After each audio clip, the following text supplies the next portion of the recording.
Assalamualaikum warahmatullahi wabarakatuh. Hai everyone, perkenalkan nama saya Nisal Istiqomah. Dan saya di sini akan mempresentasikan beberapa jurnal yang saya baca terkait dengan korupsi. Nah, jurnal pertama itu karya Wendra dan Sutisno yang berjudul Mengurai Implementasi Hukum Internasional dalam Penanggulangan Korupsi Sistemik, yaitu Dinasti Politik dan Paradoks Korupsi.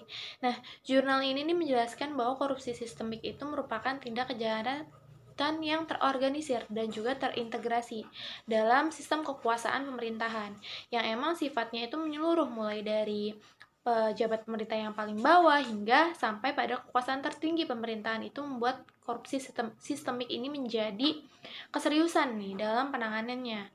Nah, politik dinasti ini menjadi salah satu faktor korupsi sistemik itu tetap eksis. Kenapa? Karena politik dinasti yang memang bersifat kepentingan segelintir itu dapat memicu korupsi berulang-ulang atau paradoks korupsi.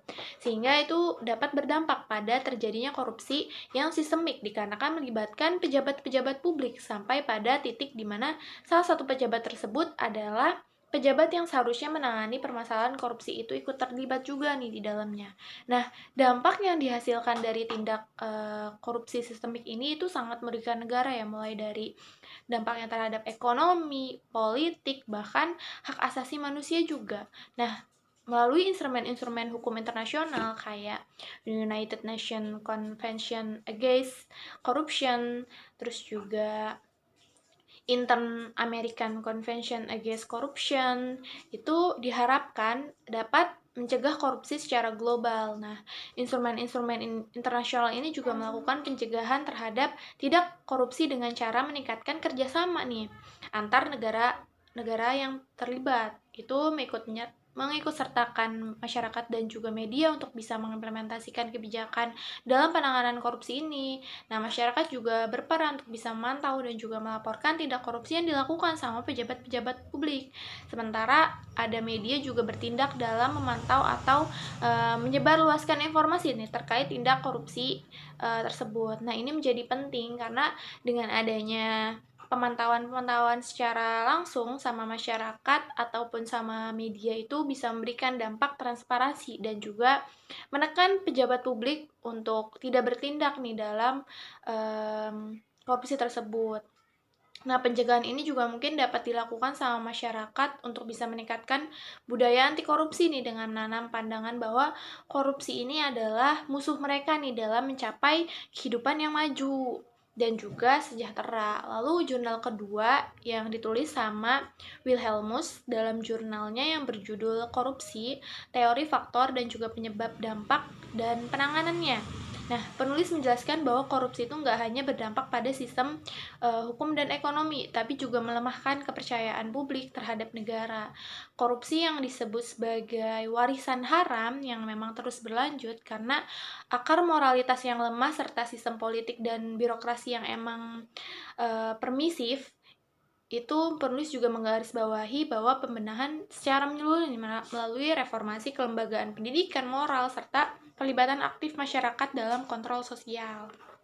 Lalu ada jurnal ketiga, karya Oliviana Agustin yang memang membahas peluang dan tantangan rancangan UU perampasan aset sebagai instrumen strategis dalam mempercepat pemberantasan korupsi. Nah, UU ini emang dinilai dapat menjadi solusi nih untuk bisa mengembalikan aset negara yang emang udah dikorupsi tanpa harus melalui proses pengadilan yang memang panjang.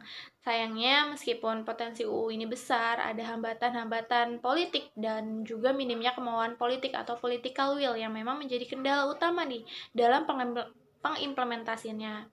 Nah, itu juga diperlukan kesadaran pelembagaan dan juga regulasi yang memang perlu disahkan nih secara efektif sama pemerintah. Lalu jurnal keempat itu karya Baidi yang memang mengangkat topik peluang dan tantangan penegakan hukum dalam pemberantasan tindak pidana korupsi.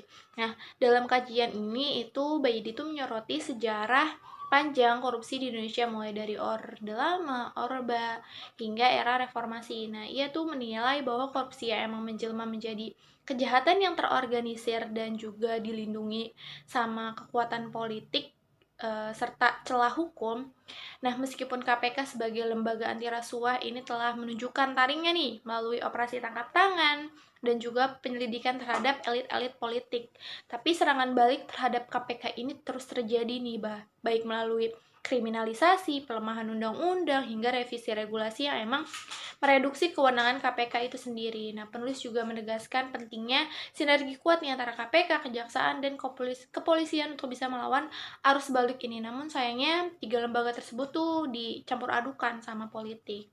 Lalu jurnal keempat terkait dengan yang ditulis sama Ucu dengan fokus pada pengaturan Dewan Pengawas KPK dan implikasinya terhadap independensi KPK. Nah, penelitian ini menyoroti dampak dari pembentukan Dewan Pengawas dalam struktur KPK yang memang justru melemahkan independensinya. Nah, Dewan ini punya kewenangan untuk bisa memberi atau menolak izin nih atas tindakan penyelidikan. Nah, emang secara substansi hukum seharusnya itu kan berada dalam wilayah justisia, bukan administratif, tapi ini menciptakan ketidakjelasan fungsi dan juga memberatkan proses birokrasi yang emang pada akhirnya itu dapat menghambat upaya pemberantasan korupsi.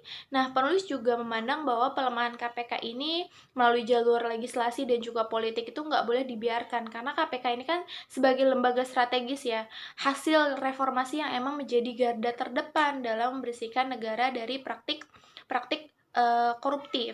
Nah, itu juga yang itu aja yang bisa saya sampaikan. Kurang lebihnya mohon maaf. Wassalamualaikum warahmatullahi wabarakatuh. See you guys.